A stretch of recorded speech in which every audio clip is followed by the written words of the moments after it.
Yo, everybody, and welcome back to Burden of Command. As we are going now into the action and ahead in North Africa. As we're gonna go from the ships here in a second. We could still potentially upgrade some of these boys. I believe we wanted to upgrade these guys. Yeah. These already up. Got one level of veterancy. But I think we can bring these guys up to 1 star as well. Yes.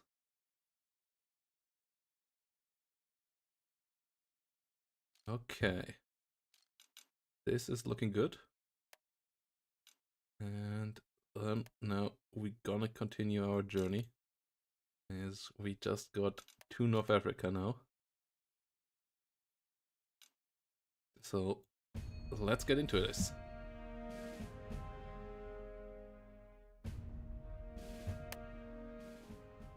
Red Beach.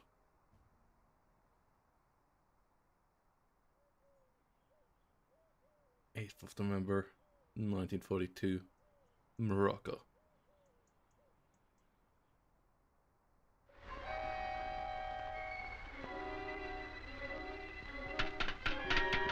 Finally, on the 5th day, we got the news. I mean, what we'd been waiting to hear. They handed out little guidebooks. And I remember the first line: "You are to do duty in North Africa as a soldier of the United States." Yeah, we're around 8th of November, off the coast of Morocco.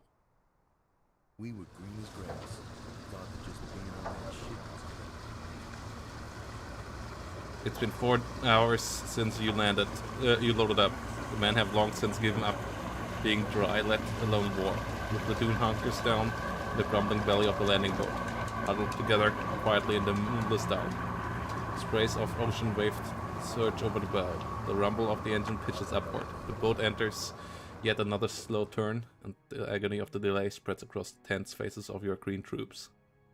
Higgins' boat would circle around and around until the order came to proceed. This particular image came from the National Archive, The True Glory. Dim red light flickers. The coxswain, a young man in dark blue dungarees, leans forward at the control deck to inspect the fuel gauge with a filtered flashlight. He taps the glass over with a worried look on his face, then returns his attention to the dark seas.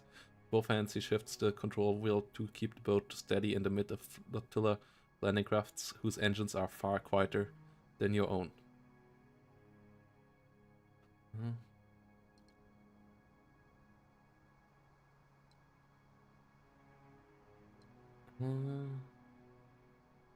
Some report increase. Lean back and let the coxswain work. Stay focused on my man. Our turn will come. It's his job he has the boat, Captain. Focuses on the man.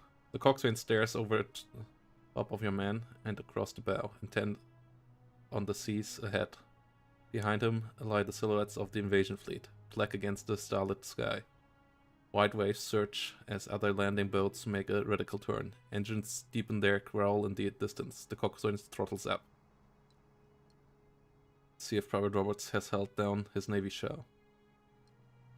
Ask Hancock about his modified weapon.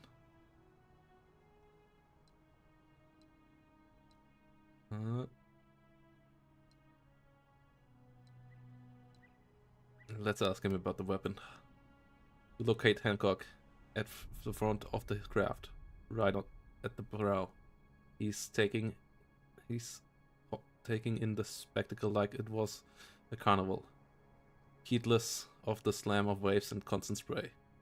Calmly demonstrates how a submachine gun is easier to aim without the little protective ears attached to either side of the iron sight.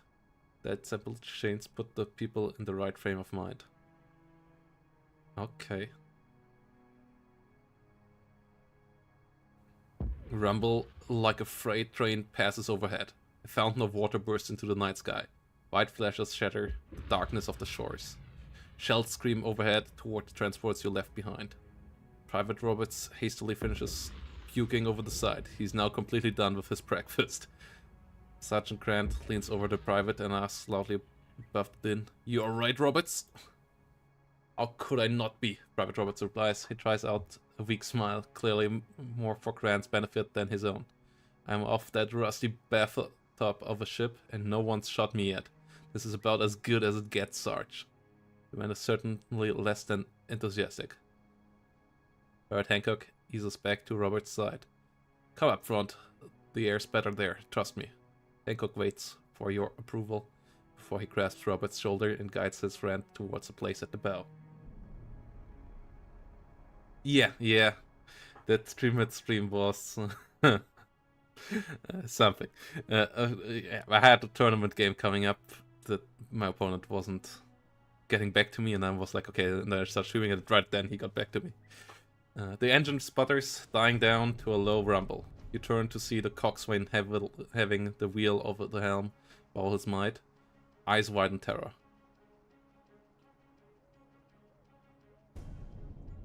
You lurch to the side of the boat, as the boat goes into a hard turn away from the shore. Sergeant Grant watches you stand back up. "What the hell is that swabby doing?" Grant asks as the boat keeps turning. If he rabbits, it's on our heads and battalion too. Shove the coxswain from the helm. Brandish my carbine at the... I don't know how to steer a boat. I'm not a sea guy. And I'm not gonna shoot my own coxswain, so... He is the Navy guy. It's not down to me. The coxswain reaches for the throttle and the engine roars back to life. He jerks the wheel over. Something dark beneath the water flashes past on either side. Ahead, another boat capsizes, spilling its human cargo into the sea. You hear Captain Lamb shout out above the din as your boat zips past. The coxswain slows the engine, turns the wheel hard once, twice, then throttles up once more. A sonorous vibration rumbles through the wood beneath your feet. Africa has reefs mostly along its eastern and southern coasts. Morocco is a treacherous exception.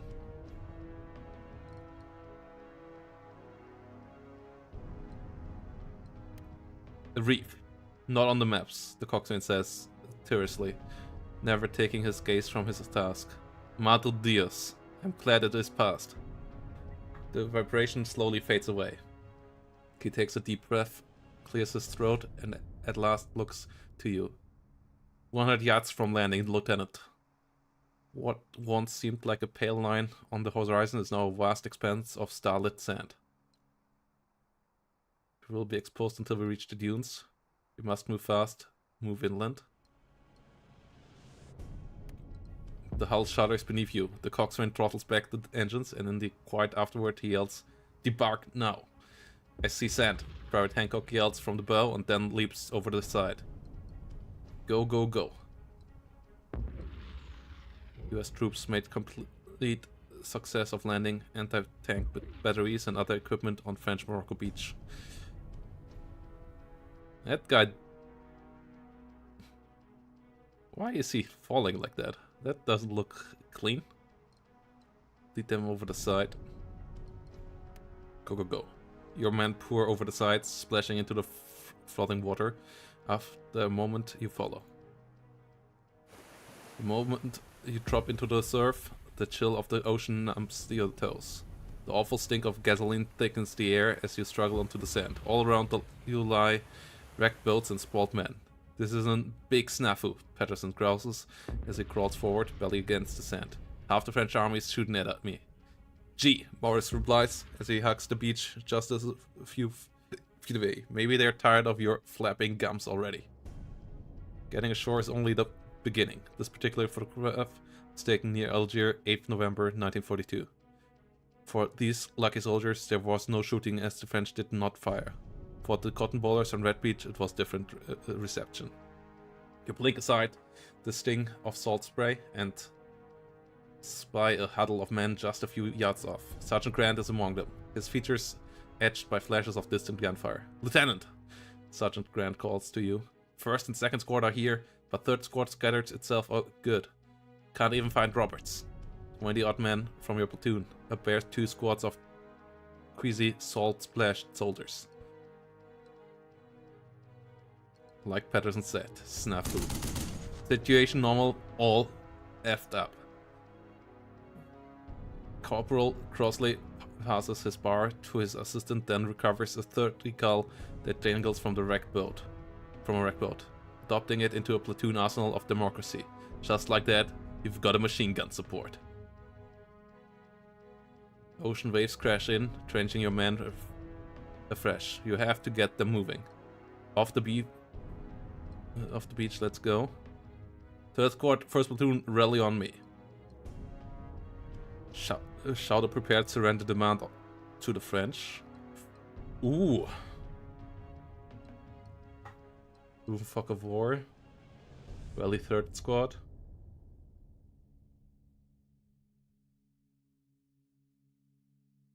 One of these two it is. For my guy.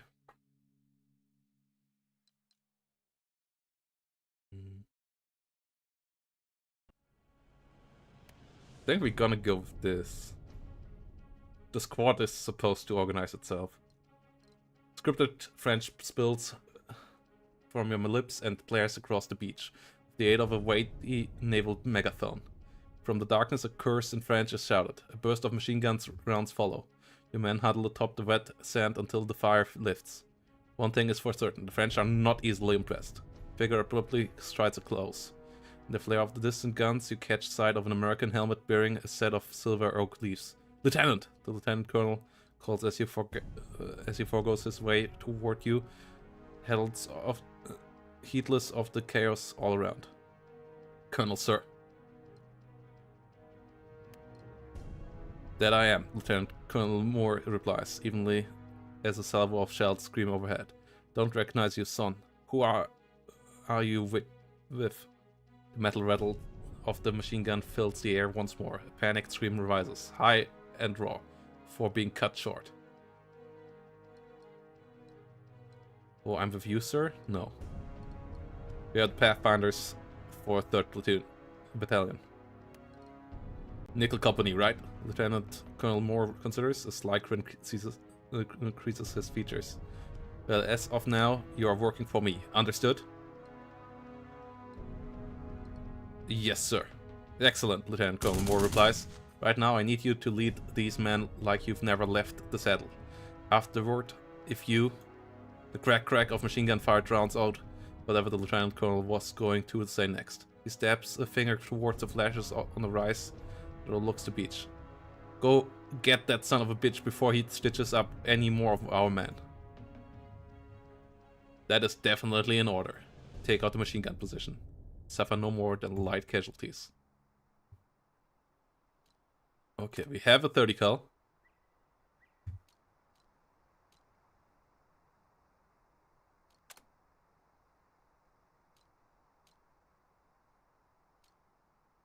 Who the hell is he?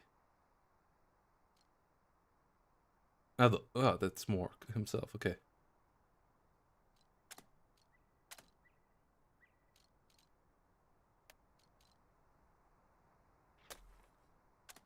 Bolstered these guys.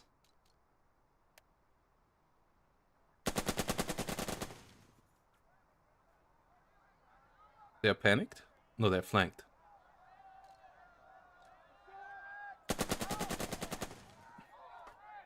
Keep them under fire. Okay. That's it for these guys.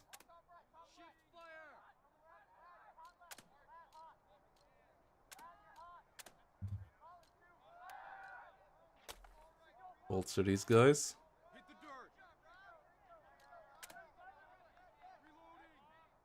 I would like to move there.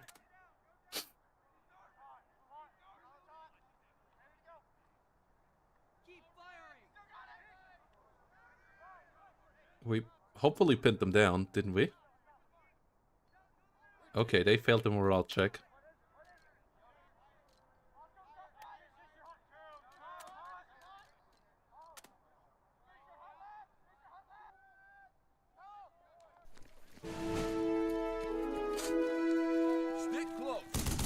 Oh shit. Open fire!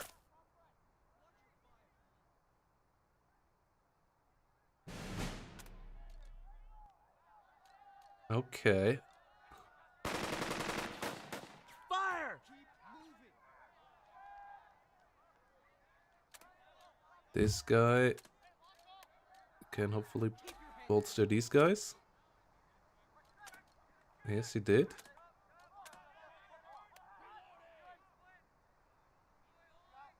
Can he? Okay, he can rally them as well.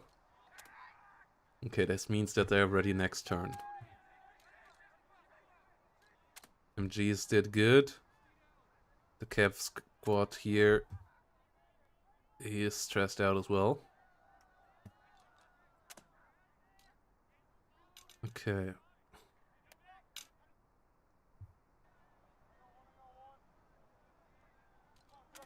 Okay, he can still...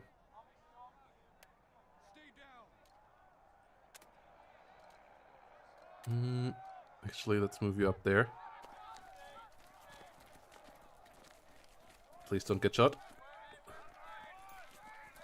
Italian commander in danger. Prestige -1. What?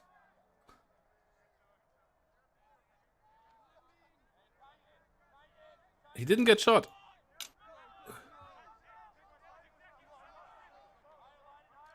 Okay.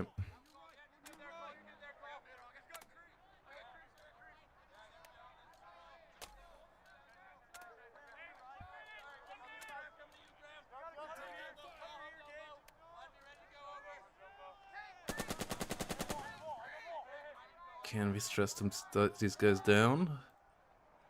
Be great.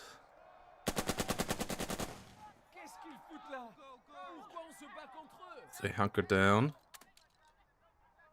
Okay.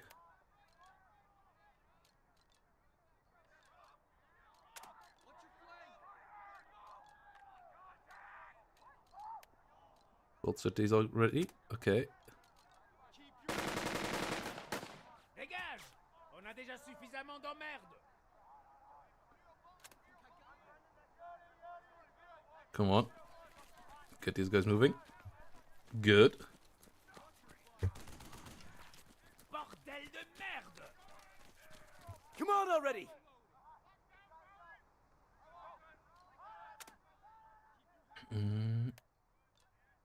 Okay, morale check here is not great.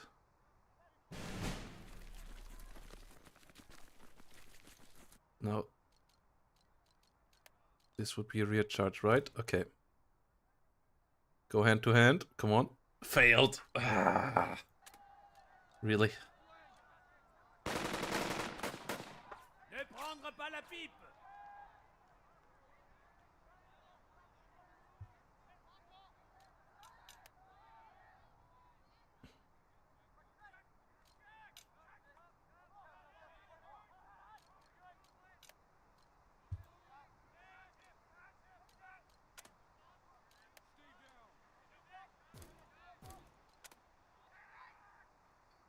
Come on.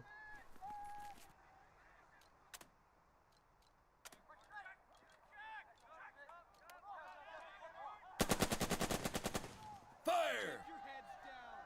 We keep them suppressed. That's good.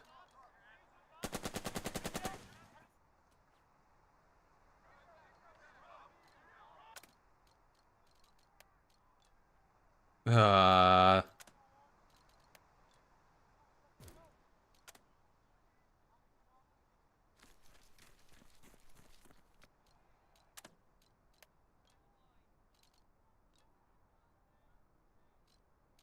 Okay, we need to bolster these guys back up. They haven't beaten us.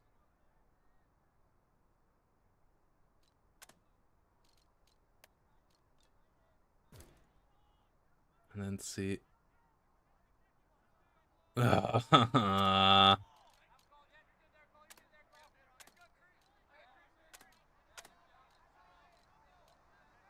Can we only get these guys? Yeah, thanks.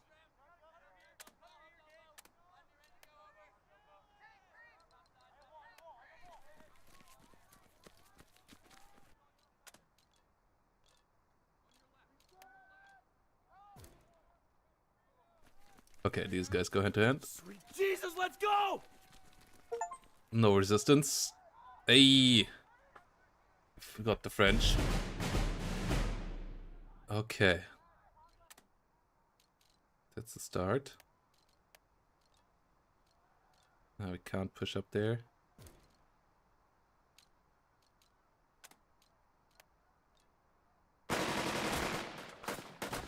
So I guess we just shoot them. Oh, we got some casualties there. Okay.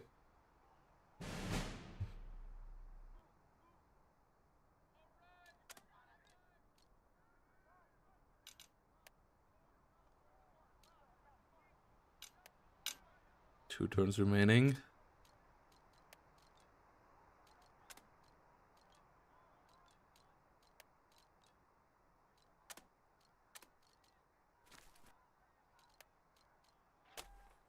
Listen up!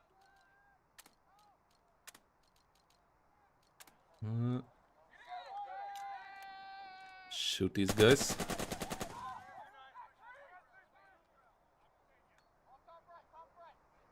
So that they can't be bolstered. Okay.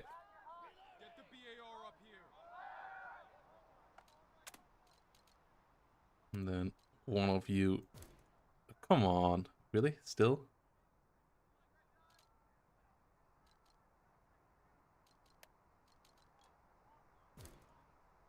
Go hand to hand. Okay, we got them. Finally. You hurry over to the now empty enemy position. The machine gun of theirs is still there, though. Victory can be tiring, but less so than defeat. This particular image shows soldiers resting after a landing operation at Fedala during Operation Torch. Several of your men mutter to themselves as you pass, chirping about your late arrival. Okay. The man, major victory.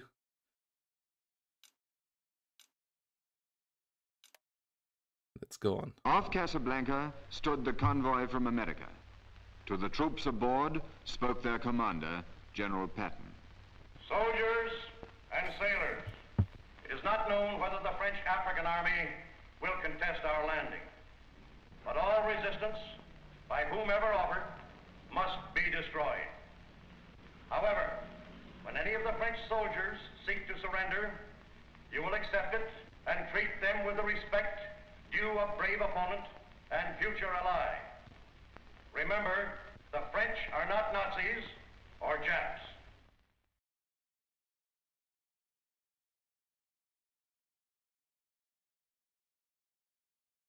A flash of distant shells.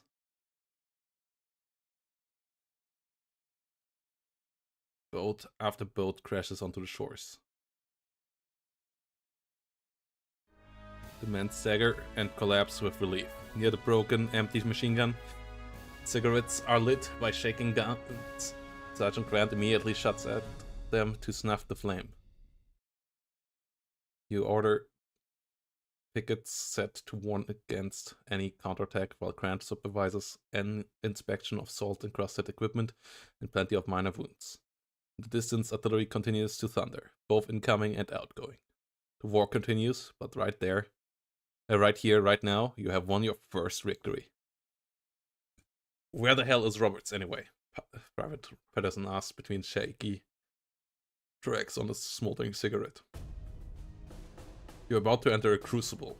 Mindsets chart your development as a leader. You may add additional mindsets as your perspective on how to accomplish tasks increases. Mindsets also influence gameplay, both on and off the battlefield. Crucible occurs whenever traumatic events unfold, represents the internal struggle soldiers undertake in order to come to grips with the impact of war. There is no single answer to this riddle. Choose thoughtfully. Smoke drifts past and brings the scent of a burnt cordite. The enemy's rough gun pit is littered with the detritus of battle, spent casing, discarded clips, and a crumpled figure in olive trap at the edge. Low moan rises as you and Sergeant Grant hurry over to the fallen soldier. A flash of distant artillery strips away the darkness to reveal an American private. Splinters of his shattered rifle beside him. From the look of it, he's been here longer than your platoon. He clutches at his chest, blood seeping beneath his fingers. Oh god, the wounded soldier wheezes out, plaintively gulping down a ragged breath.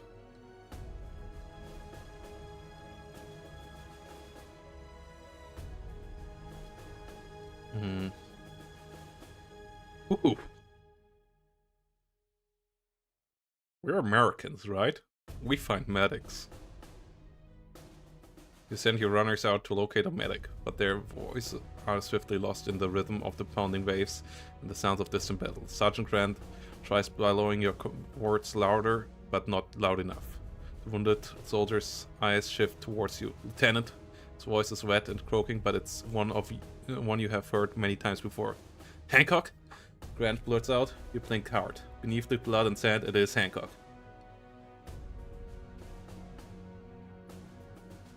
Where are you hit? Can't breathe, Hancock manages to say between gasps. Was running, then. Sergeant Grant shifts Hancock's bloody dog tags aside, then applies pressure. Whereas Hancock shudders. His clammy skin is deadly pale. So cold, he says in a whisper. He tugs out a slender book from a pocket, page stamped with salt. How bad? Sergeant Grant shakes his head as the private's blood seeps into it between his fingers.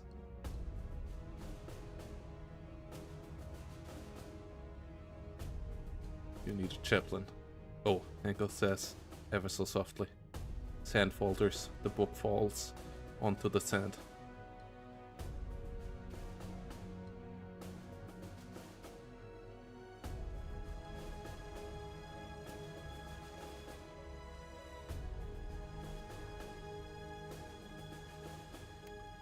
Hancock, who do I write to? Hancock convulses, his breathing rises in gasps and falls in weak, limp coughs. Then it stops. The men watch from cover as Sergeant Grant reaches out and lifts the thin paperback from where it fell atop the sand. The red badge of courage. The red badge of courage, Grant reads softly from the tattered cover as a star shell arcs overhead and casts a pale yellow glow above. Then he tries to figure out how to tuck it back into the deceased's pocket without forcing the issues. My father gave me a copy before I joined up. Guess I wasn't the only one. A bookmark falls from the pages. A black and white photograph of a high school football team with a dozen young men looking toward the camera with conviction. Hancock is one of them. Kirbyville High School football team, image courtesy of Jill Carlson, from the collective of Mr. D.T. Kent, Kirby, Texas. You did everything you could, and he is still dead. The men are silent, reverent, as they look to the sky, down at the sand, or off into the distance. They too are trying to make sense of it all. Combat fatigue plus 20, realism plus 1, trust plus 15. Grant's hands shake as he passes over one of the dog tags. The other he returns to the body. Your fingers brush aside sand and grit as you grasp the metal square. The edge is sticky with blood. The army summary of Hancock's life lies in your hand, along with the name of his next of kin, Helen Hancock. 107 N 27th Street, Lincoln, Nebraska. Can't be that fiancé he liked talking about, but she'll find out eventually. You could write a report that would give Hancock a medal. God knows America will need to be reminded of its heroes in the days to come. When you are done cleaning up the dog tag, Sergeant Grant gathers a burial detail. He drives his entrenching spade into the earth. A dead soldier's helmet goes on top. A simple memorial.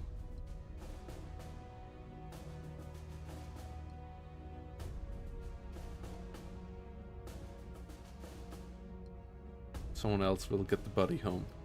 Professionalism advance.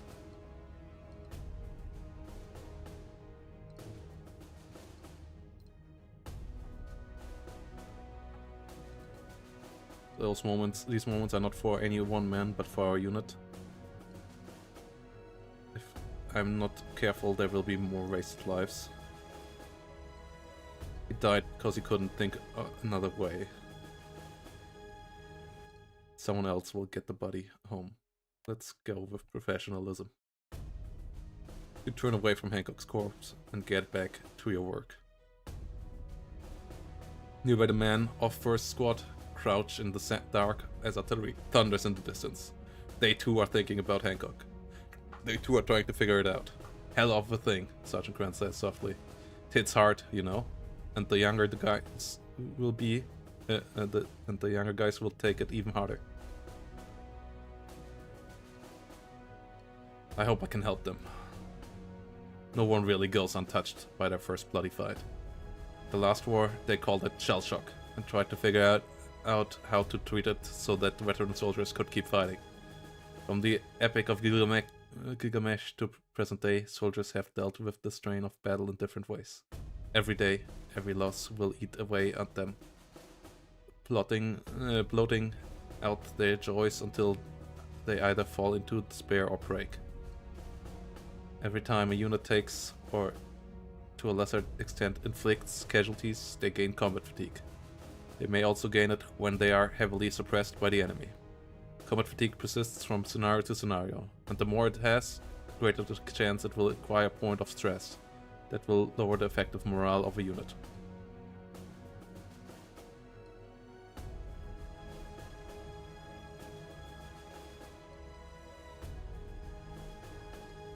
Good leadership may keep the men together. Good leader can keep the men focused and on the task by having a chat, giving a speech, or even dressing down a despaired soldier. This is the usual way to reduce combat fatigue, and it works a little, but it can never fully eliminate what has been built up. Time away from the troop can help. Between scenarios, you may have a chance to lower their combat fatigue, but even with good leadership, you'll never eliminate it completely. Speed soldiers will rapidly gain combat fatigue, veterans less so. Okay. A deep voice abruptly bellows from the dark. Hold your fire! Officer coming through! You turn to see Captain Lamb, striding towards you, silhouetted against the dark by flashes of artillery fire. Walking before him is a wet, sand-covered, and utterly weaponless Private Roberts. The enlisted man's eyes are wide and fearful. Captain prods him toward. I believe this is one of ours? Captain Lamb asks you pointedly. Yes, sir. He's Roberts. He's part of the platoon. I'm tempted to ask if you need him back, Captain Lamb says. All my runners went in the drink when we hit a reef, and I haven't seen one of them yet.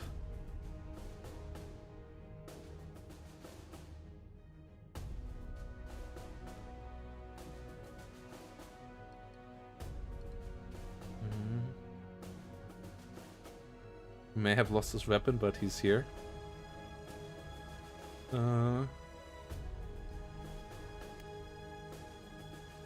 True, but not convincing, Captain Lamb notes. Roberts gives a little gulp, and the captain fixes him with the white gaze of a disappointed father. Want to hear what he's got to say for himself. Sergeant Grant cocks a skeptical glance at the betrayed private.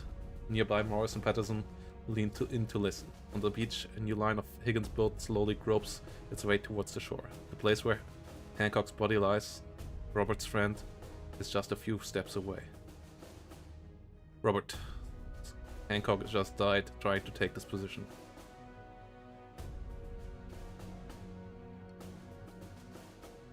Roberts, you should know that Hancock died.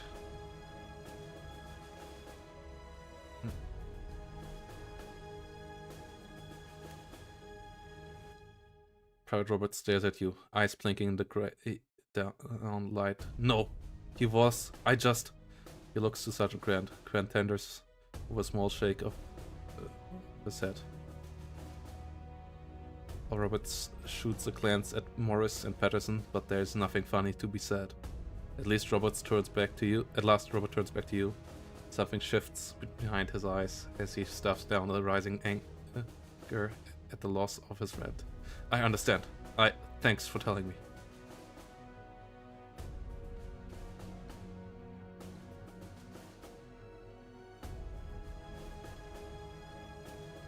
You seem too calm about this. Calm? I'm anything but that, Roberts replies. My friend is dead. They want to take it out on someone. Who's to blame, Lieutenant? Not sure I want Roberts in the platoon right now.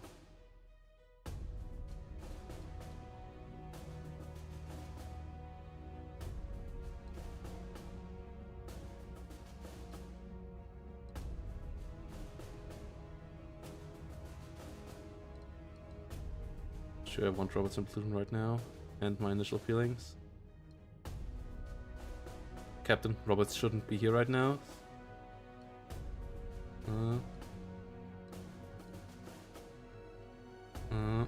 Find a rifle, Private. Private Roberts gives a nod and rejoins First Squad. Morris finds him a weapon, and Roberts inspects it with a steady eye. Loyalty +1. Then Colonel Moore approaches, kicking up sand as he goes. He heads right for Captain Lamb. Captain, I require this platoon. Cutting off Lamb's startled reply, he turns to you. Lieutenant, I know you'll be wanted to catch your breath, but I need you and your men back on your feet. You've got one of the few units on this beach that made it ashore intact. You must have had one hell of a coxswain, and let me tell you, I want him promoted. Glances over his shoulder at the dark beach where the next wave is navigating the approach. Roberts extracts his flashlight, no doubt to examine his new rifle, but Morris holds the man back before the other private can flick it on. Now, when I gave you the order to fight, you did just that, the Lieutenant Colonel notes, having thankfully missed the little exchange between privates, and you got things done in a trice. I need that now. There's a group of German officers, old nags from the last war, that they have put back into harness on an armistice commission that bullies the French around. Secure them from the Hotel Miramar in Pedala, before they can run off into the desert on us. You've got to move quick. Company A will be there to hold your hand when the French finally wake up.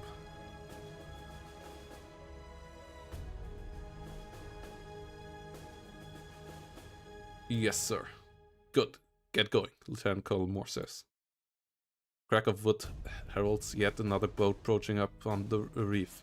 Lieutenant Colonel Moore motions for Lamb to follow as he stalks away, yelling and cursing the waterlogged arrivals. Captain Lamb catches your eye. You know what to do, Captain Lamb calls out over the din. The rest of Nickel Company will be along. Then he returns and follows the Lieutenant Colonel back towards the chaos along the shore. Red Beach. Oh damn.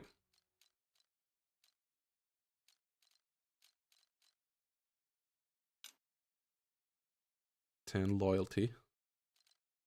It's quite a bit.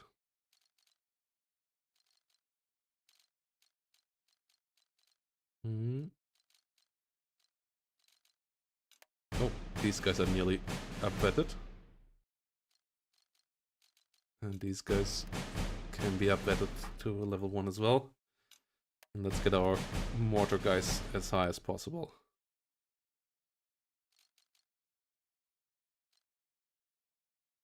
Okay, level 2 needs 3 to be activated in professionalism.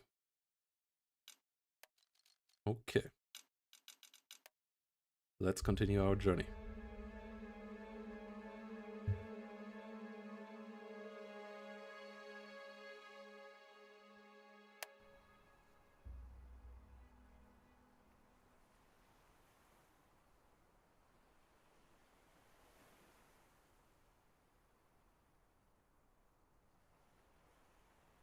November 1942.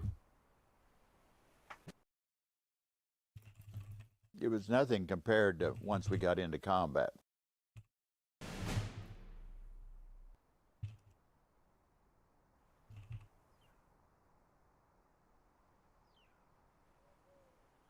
Pre-dawn, Morocco. Now the plan was to improvise. The shifting sand beneath your boots gives way to hard stone as you lead your men away from the beachhead. The town of Fadala is supposed to be close, but there is no sign of it. 100 yards down the beach, you spot a narrow road that slices straight through the scraggles of trees and brush.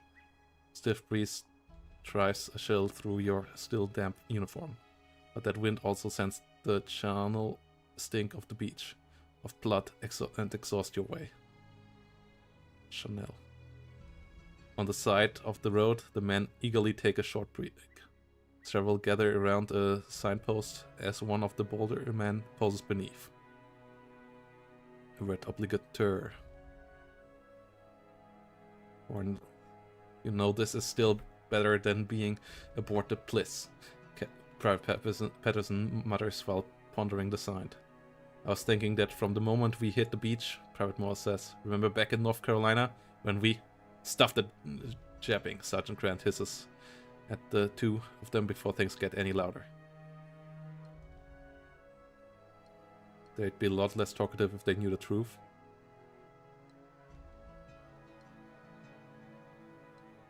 This is no ordinary recon mission. Platoon hustles down the road toward your objective, the town of Fadala. The desolation gives way to a sprinkling of dark buildings. As the grey sky brightens, the town resolves into sharply delineated streets cultivated from the surrounding desert. There are over 2,000 Vichy soldiers in the garrison, but the men don't know that. The intel could be wrong. We have no idea what's ahead. I will tell them the odds, roughly.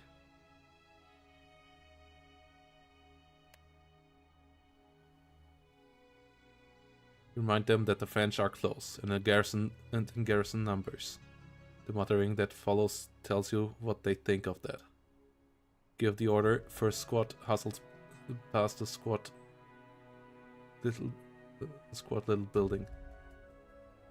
Harsh white light spills across them as the door opens.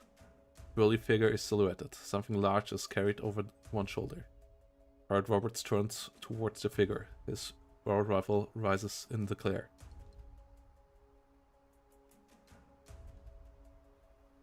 Ooh.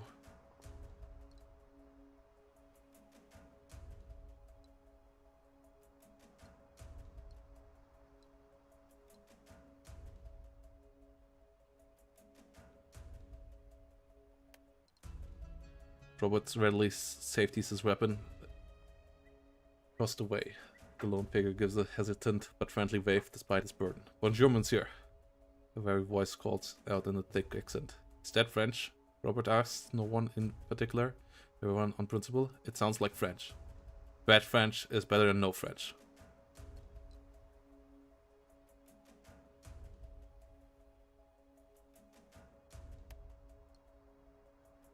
Hello, the French-speaking figure calls out, this time in a faintly British accent.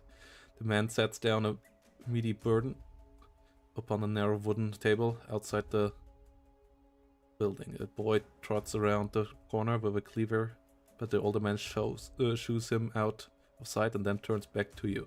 Welcome to my shop, soldier. It would be very good to make your custom if you like.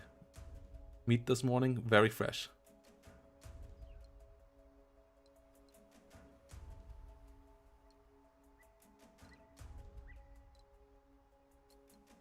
That's quite an accent you have there. Accent? The man asks as he turns up a covered lamp to shine directly upon his own features. His smile is a buffed white that is all the brighter against his olive skin. But there's a tension in him as worry lines gather about his eyes.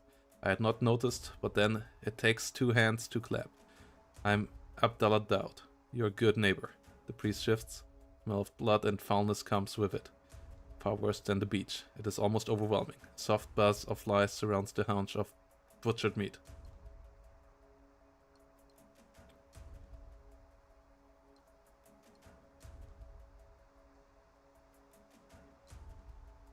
What meat is that? Camel. Very fresh, Abdullah notes eagerly. Great for Gada.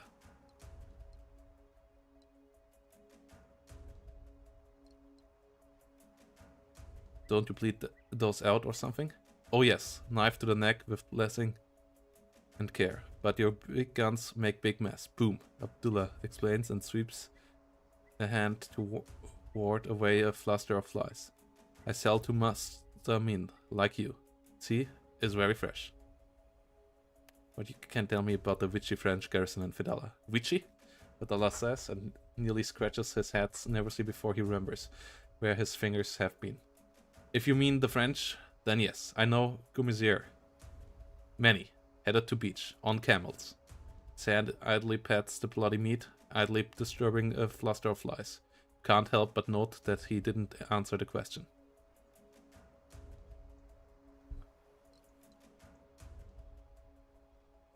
Do you know the Hotel Miramar?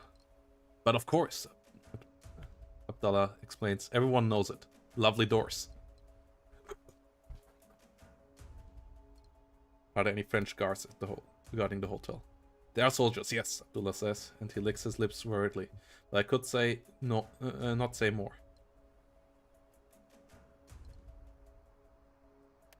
Oh no, not Fidala, Abdullah says quickly. Big garages in Casablanca, except Germans have one at the Hotel Miramar. I have seen it with my own eye. It's a beast that spews oil and whines like a sick goat. Are the Germans still at the hotel? They were drinking outside last night, Abdullah relates, but French are near to hotel, 20 with rifle and long gun. I will help, Abdullah says without pause. Boulevard de Fès will take you past many sites and soldiers. To the north is the beach and the hotel. Stay out of the water though. No one swims there now. Very cold. He offers you a respectful little bow and returns to his bloody work. You return to your men. An urgent tramp of boots rises from behind. Behind you. The rattle of war gears is unmistakable. Men moving fast. Soldiers silhouetted against the lightening sky. The figure at the head of them gestures. Those to either side of him take cover in pairs. Close to them, Robert turns and stares. I'm an American. You fell the poot. The figure growls out, his carbine pointed squarely at the ground as he approaches Roberts. He smacks the private's unfired weapon aside as he stalks past. Aren't you supposed to challenge, Private? Robert stammers out a lot of nothing. The men look your way and wait for the word with rifles ready.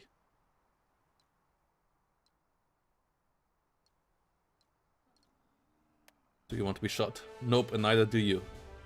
The approaching figure calls back. Let's not plug each other until we get this all figured out. An American helmet is thrust up to catch the dawn light. Your men lower their weapons and the other side does the same. Shock of familiarity hits you as their leader draws near. Oh, it's you, Lieutenant Wilson remarks. A patch of the salt has dried in his graying hair, and his breath is a little short. But he doesn't seem the least bit surprised by any of this. He settles his helmet back atop his head, as if it had always been there.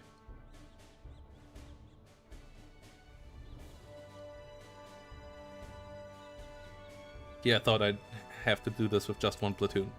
Colonel Moore passed the word that you might like some help, Lieutenant Wilson notes. So what's your plan? You sound as if you have been here before. I have, about 10 years back, Lieutenant Wilson recalls. Working for an officer, Hudson I think, who was liaison with the press head around here. Had a plan about camels. This was before the Hotel Miramar. Back then it was just a bunch of huts on the beach. Plan about camels? About once every couple decades some shiny new officer gets the idea for Camel Corps, Wilson says, wanting to have special cavalry for the desert. Talk it up, get some funding to take a look, and figure out that camels aren't horses. They'll spit in our eyes if you let them. Are they a delicacy? Nothing delicate about them, but you can cook them lots of different ways, Wilson remarks. So anyway, what's next?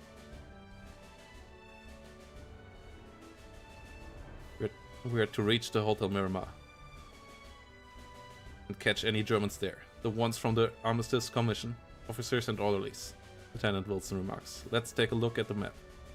Wilson retrieves a striking aerial photograph from a pocket. This is better than any scribbling with a pen, and is usually part of the battalion briefing. One corner of the photo is torn, right there where the words restricted might be stamped in red.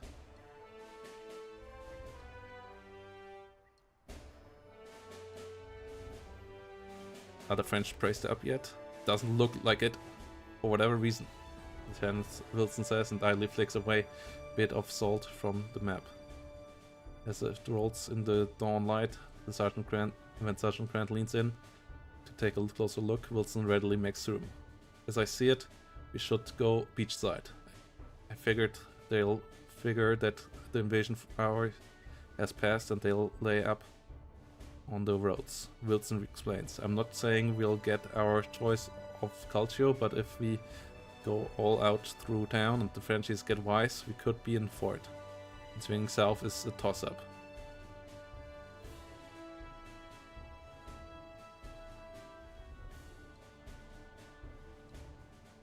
We have to risk going fast through town. Better to traverse the beach slow but safe. Yeah. Avoiding a fight we might not win, Wilson notes amiably, sounding for a moment like the sergeant he once was. I'd rather sweat the blade than bleed, and the man will understand that. I'll get mine organized. He folds up the map and proceeds to do exactly that. In mere minutes, both platoons are formed up.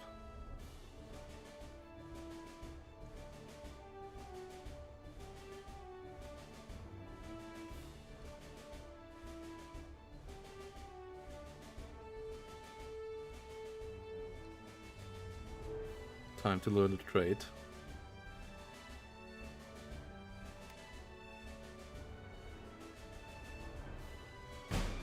We give the order and the men head out. Quiet and quick. Operation recon begins here.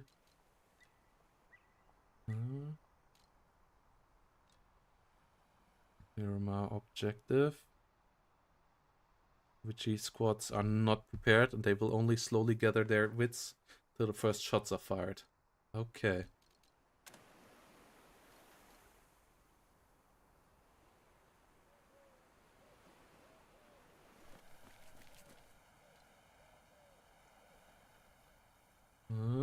What?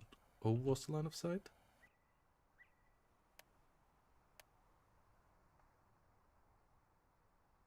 Okay.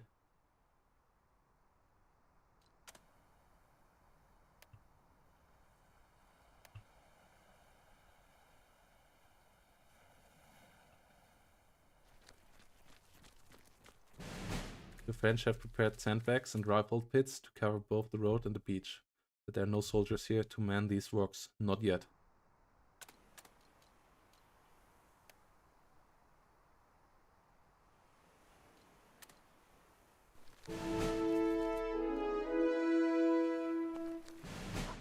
The dog howls plaintively in the distance. Oh.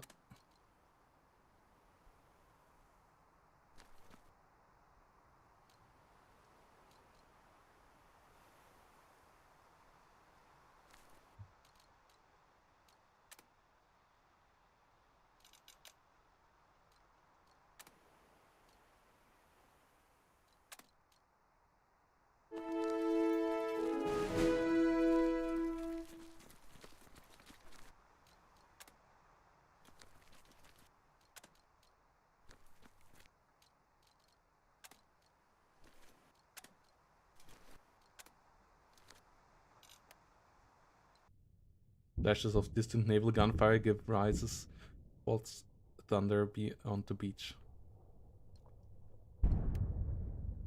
Okay. Yeah.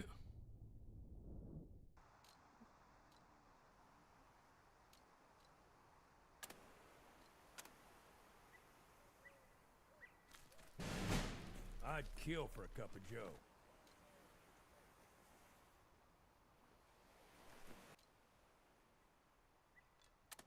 Mm-hmm.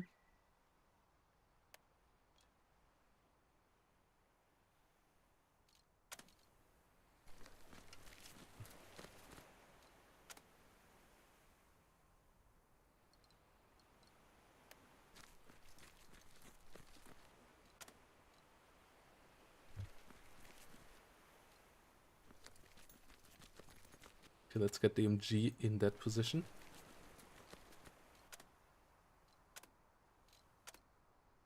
And let's get these guys moving up north. What the hell? They have line of sight there?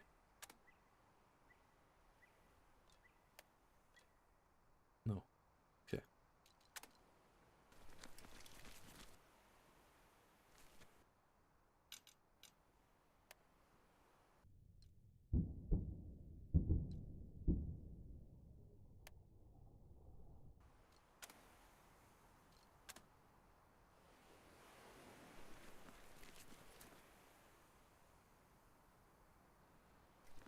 Whoa. Roskies. That's not quite what I wanted.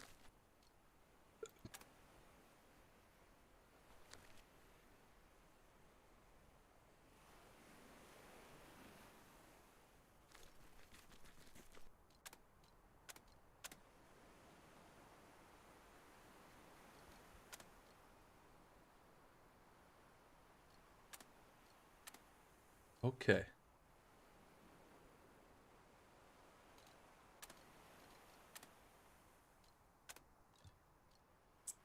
Yeah, we might go through the middle here. Get these guys in there. There's a lot of French here, that's the issue.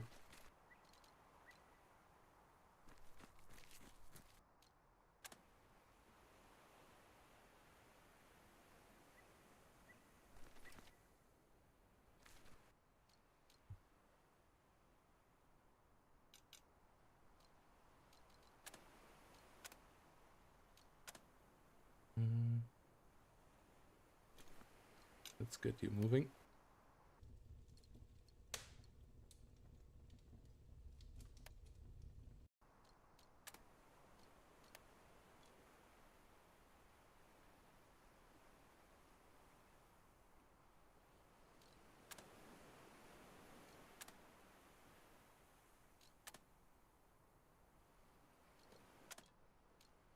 We're still a good bit away from that damn hotel.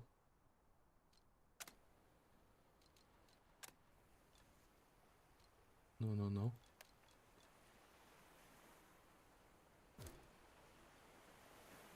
What the hell? Ah, come on.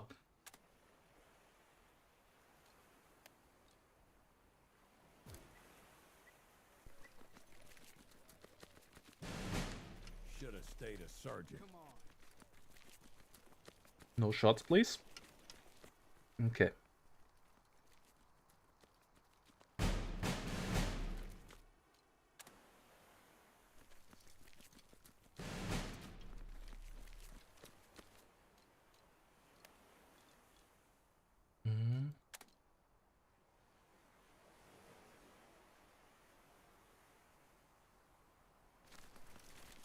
Let's go.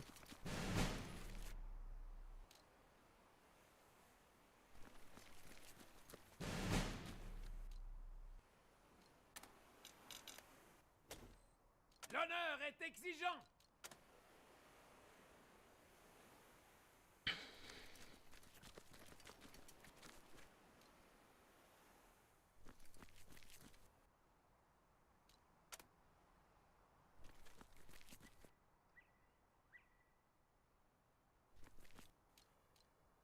Okay.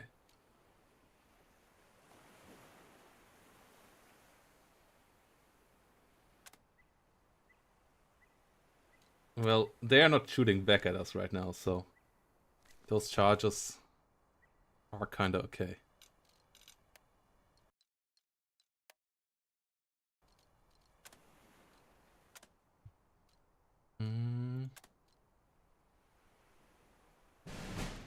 Come on.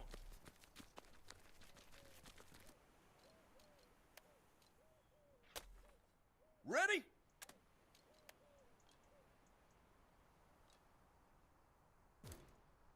Let's go hand to hand with these guys up there. Ah, come on.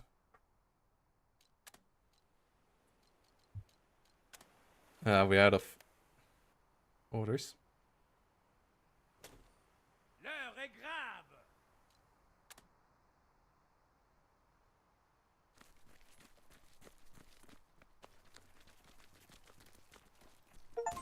Ah, Chauffe. it's not good. Yeah, no, that's not working out.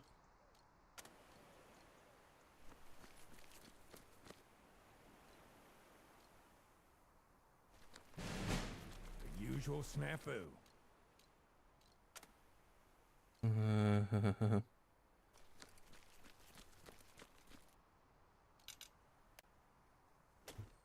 Debout. Garde à vous. Vite. Shit.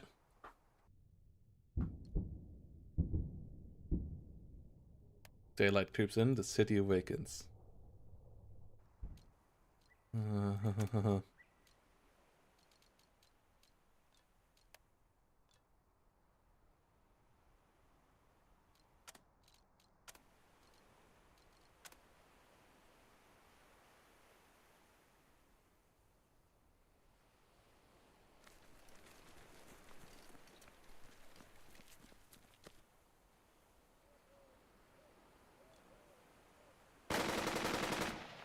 Oubliez Casablanca. Nous devons rester ici. Okay, we got some.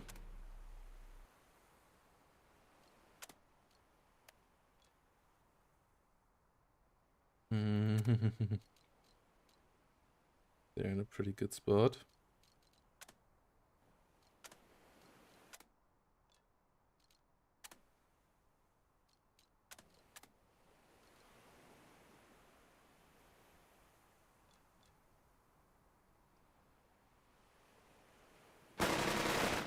Okay, Ils sont en tank. Ils sont où? this is good. Oh, we even inflicted casualties there. Wait, now... Oh, okay.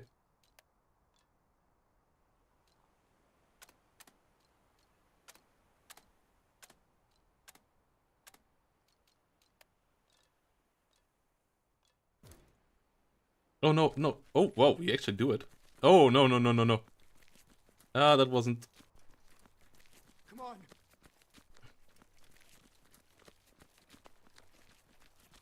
Oh, we get him. Oh, that was actually what I planned, but... These guys actually do it. Okay, we can't fire there. Okay. Then we keep you up.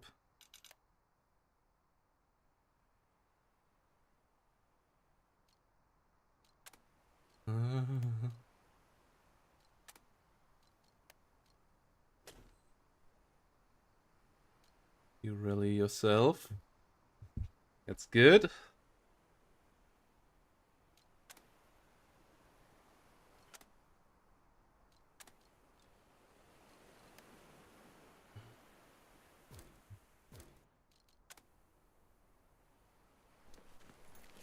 We got them suppressed. Can't charge them. Come on. We can get it done. Foot. Right foot. Okay.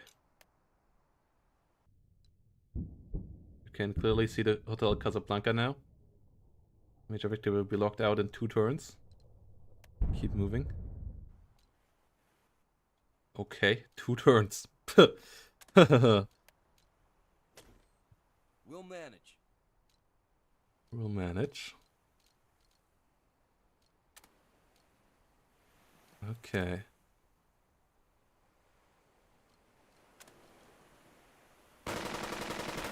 You pin these guys down.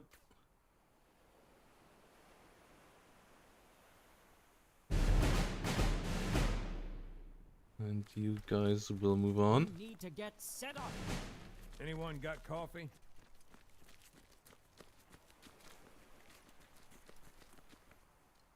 Oh shit, that is going to be annoying.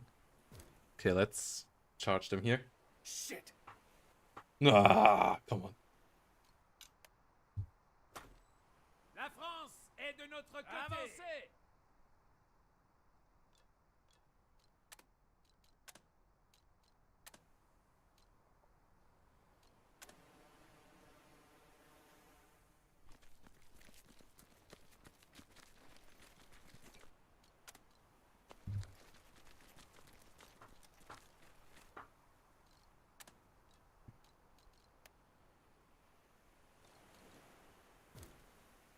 Let's get in there. Your men stormed the enemy position. The French machine gunners have themselves a nice little place. They were expecting friends, judging from the spare gun and ammo boxes. Detail 2 men to use the spare machine gun. 2 privates get to work despite the foreign weapon and long shadows. They'll get it ready, Lieutenant, Sergeant Grant says, as the 2 of you watch the pair figure things out. It might just take a bit.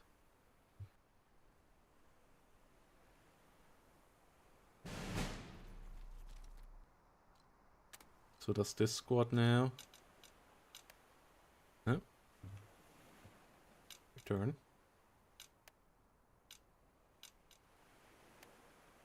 New faces.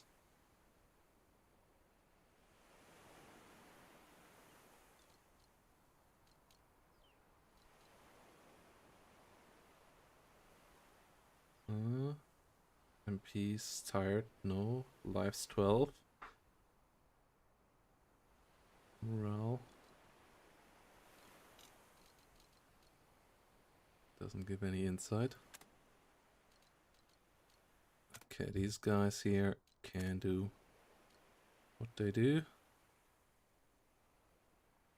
These guys move on. Okay.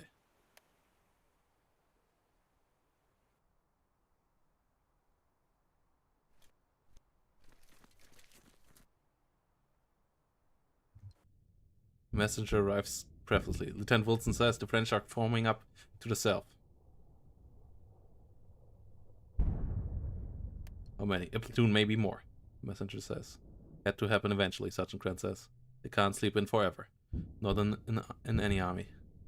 Should we send out scouts or keep moving before Frenchy lieutenant tries to earn his spurs? Best to avoid fight with them. Dotel matters most. Move rapidly. Dotel, avoid battle. Dotel, avoid battle.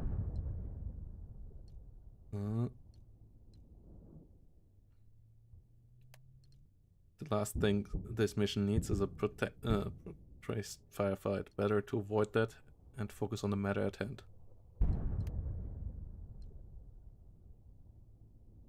Why was there a cliffside here? That wasn't there.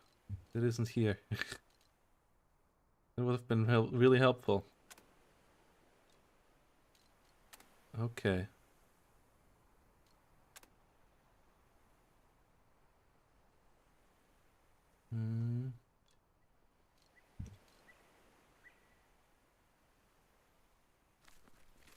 Oh shit. Bordel de merde!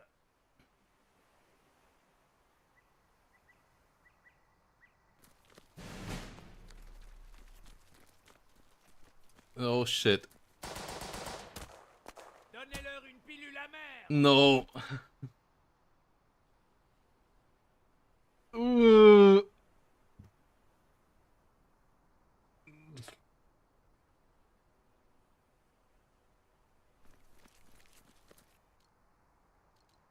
Not good.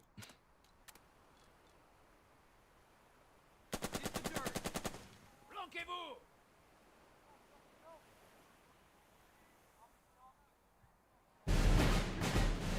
Why are there so many of them? Don't let up!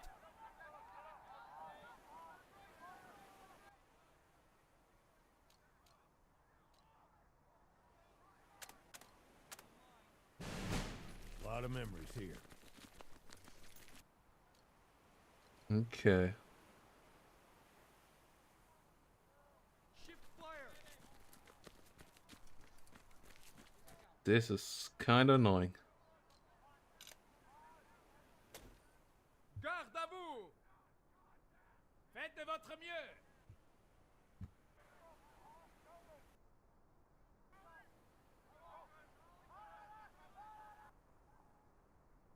How many are there? And why is the northern route not as empty as it's supposed to be?